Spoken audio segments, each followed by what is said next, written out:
Rusia regresa a la calma, tras la victoria del presidente Vladimir Putin, contra la insurrección del grupo Wagner, este fin de semana, con el apoyo del presidente bielorruso, Alexander Lukashenko, el Kremlin consiguió una salida negociada al intento de insurgencia y posible agresión, sin derramamiento de sangre. Para los expertos, la maniobra del Kremlin ha significado el reconocimiento, nacional e internacional al líder ruso, en medio del conflicto con Ucrania, y hostilidades de países occidentales. No obstante, el Ministerio de Defensa ucraniano afirmó que las expectativas sobre el plan de la actual contraofensiva han sido sobreestimadas. En este contexto, el régimen de Kiev reconoció que las tropas rusas tienen muy fuertes líneas de defensa, a pesar de recibir armamento del extranjero. Abriremos el análisis con las iniciativas del presidente Vladimir Putin para distender la situación con la compañía militar, así como la maniobra del presidente bielorruso en resolver de manera inmediata un posible nuevo conflicto. Se impone un análisis general y una lectura a estos acontecimientos de las últimas horas en Rusia, a todo lo que ha pasado con el grupo Wagner, la decisión de las autoridades rusas al respecto, y por supuesto ahora, como están las mareas, como están las aguas. Bueno, la situación, hay que resaltar que ha sido, a mi modo de ver, bastante sorprendente y todavía al día de hoy considero que no está del todo claro, la finalidad o las motivaciones de este hecho. ¿Por qué digo esto? Porque, yo creo que el desempeño de la compañía militar Wagner, durante el conflicto que se está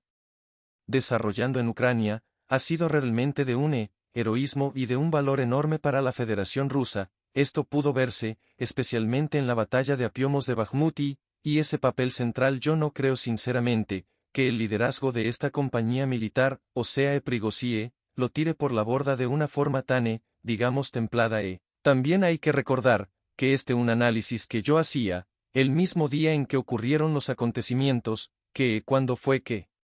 empezó este enfrentamiento, que sí es cierto que hay alas enfrentadas dentro del Kremlin, en cuanto a cómo desarrollar este conflicto armado. Hay una ala más radical, por decirlo de algún modo, que quiere que se tome medidas mucho más contundentes, y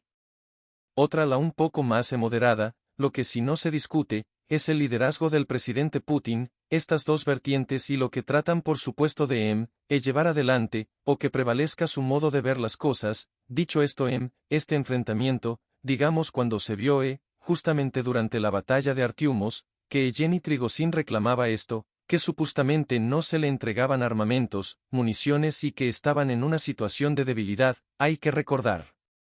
que el poder de fuego que tenían las fuerzas rusas, se calcula era de 10-1 frente a las ucranianas, o sea que había realmente un desempeño y un poder de fuego importantísimo de parte de las fuerzas rusas. Este enfrentamiento, o estos dichos de Prigozhin, a mi modo de ver, tenían más que ver con una estrategia, demostrar una debilidad frente al adversario, que lo envalentona, así que generase lo que finalmente sucedió, que fue que el régimen de Kiev mandó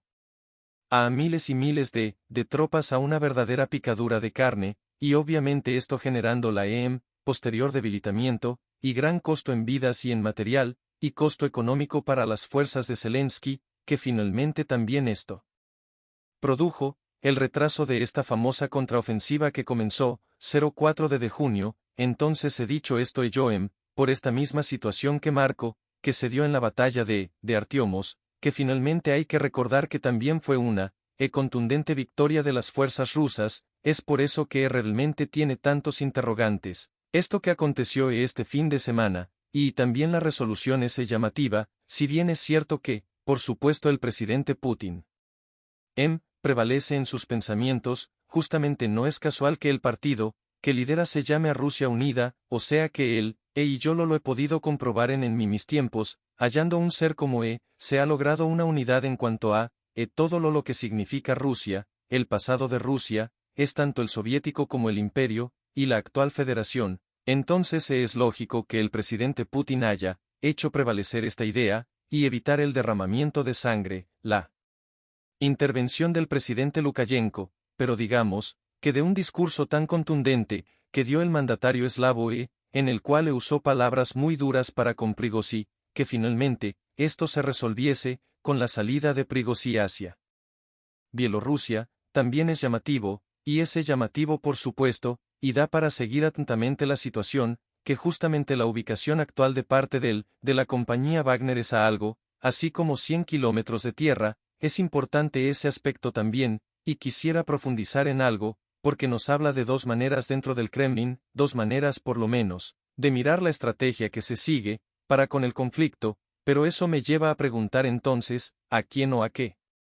Responde Wagner. Magna responde a la Federación Rusa, sin y sin ningún lugar a dudas, cuando se dice que son mercenarios, yo creo que, yo no estoy totalmente de acuerdo con este término, el mercenario, soldado de fortuna o como se le quiera llamar, generalmente que sí, hay compañías militares privadas en Estados Unidos, que pueden ser contratadas por privados o por gobiernos sin ningún tipo de problema, en el caso de la compañía Wagner ME, no se la puede contratar.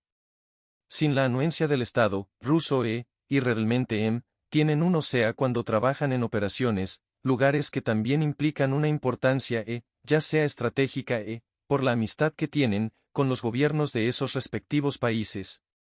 Bueno, también están en Siria, que han desempeñado un papel importante entonces realmente la compañía Warner a mi modo de ver, responde al Estado ruso, por supuesto como decía antes tal vez Tribojin es parte de sala más dura que esperan una respuesta más contundente incluso contra la OTAN, no tanto contra Ucrania. Yo siempre destaco, que cuando se habla de la posibilidad de la utilización de armas nucleares tácticas particularmente, que son las que son de un menor poder ese escenario nunca está previsto en Ucrania, no está previsto, y yo considero que es impensable que se utilice contra Ucrania, ya que se está intentando, a lo largo de toda esta operación, hacer el menor daño posible a la población civil de Ucrania, porque son pueblos hermanos como lo sabemos muy bien, al igual que el pueblo y los rusos, con el pueblo ruso pero si hay una ala más dura que incluso no descarta y más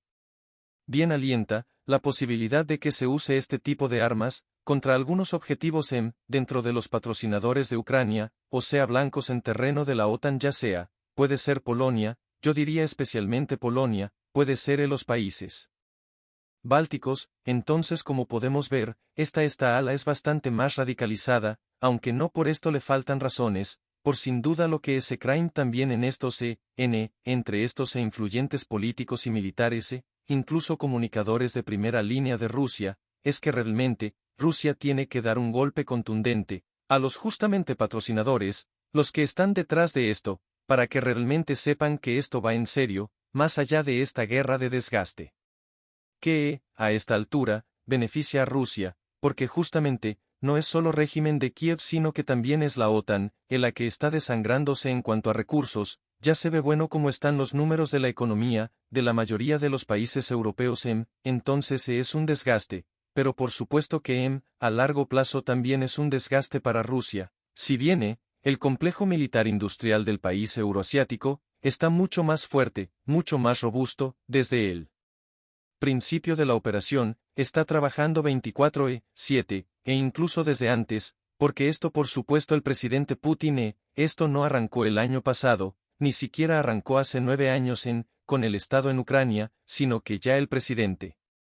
Putin en 2007 anunció esta situación, en la conferencia de seguridad de Múnich, sabiendo que a su país lo están rodeando, lo están amenazando, y el fin último de esta estrategia de Occidente, es el desmembramiento del país, ruso. 16 meses del conflicto se cumplieron este domingo, 24 de junio, que en función de eso, el secretario de Estado de Estados Unidos, Anthony Blinken, fue invitado a un canal de televisión, a una cadena norteamericana de noticias, se ha dicho.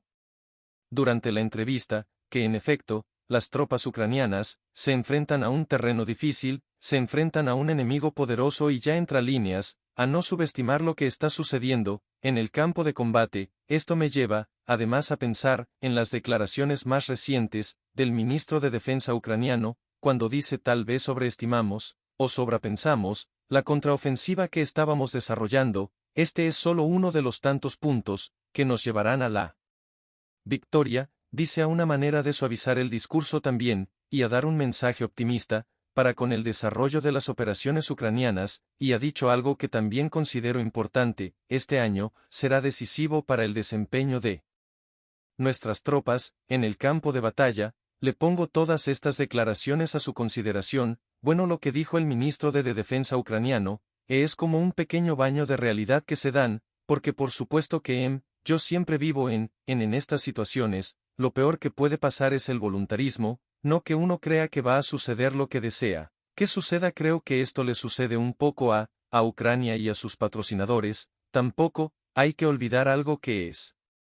central en este sentido, y es la profunda corrupción que hay en el gobierno ucraniano, y en general, diría en prácticamente toda la política ucraniana, pero el caso de este gobierno particularmente es muy escandaloso porque la corrupción, él está haciendo en base a la sangre de su pueblo. Hay que recordar que van por si no me equivoco, la 11ª movilización, a la gente se la lleva al frente, desde los 16 años hasta los 65 años, es una verdadera carnicería, y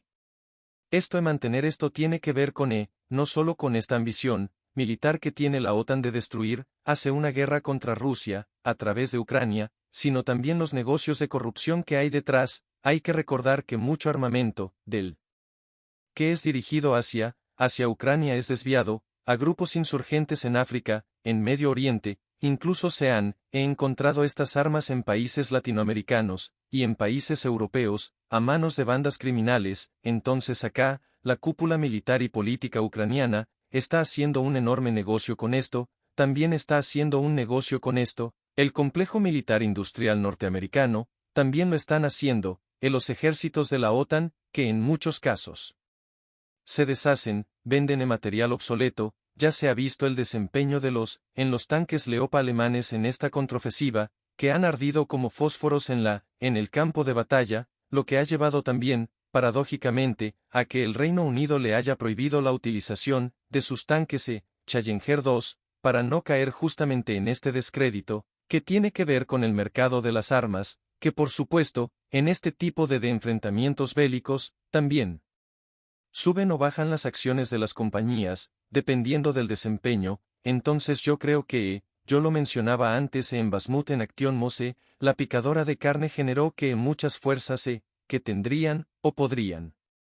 haber sido derivadas a esa contraofensiva, perecieran en ese frente, en ese caldero. Eso por supuesto, retrasó esta contraofensiva, que Ucrania tenía que hacerla sí o sí, para mostrarle algo a sus patrocinadores, y poder seguir recibiendo ese financiamiento. Ya lo dijo Joseph Borrell, el representante de Exteriores de la Unión Europea, cuando dijo que esta guerra se podía terminar en 24 horas, si ellos dejaban de darle armas a Ucrania. Entonces, para seguir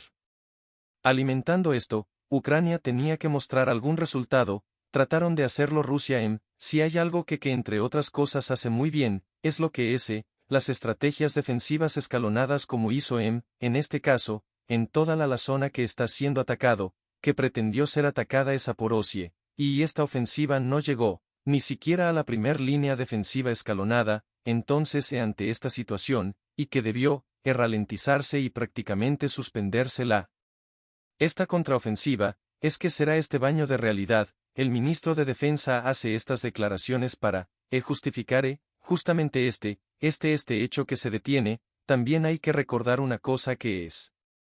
interesante, y es que el día que sucede esta rebelión, vamos a llamarle de Yevgeny Prigozhin, y parte del grupo Wagner, en ese mismo momento se da un nuevo ataque, un intento de ofensiva por parte de Ucrania, es repelido, es aplastado por Rusia, es otro fracaso de Ucrania, y es contestado con una ofensiva rusa. Yo creo que esto pudo ser también parte de de lo positivo que, entre comillas, pudo generar esta rebelión del grupo Wagner, aparte de hacer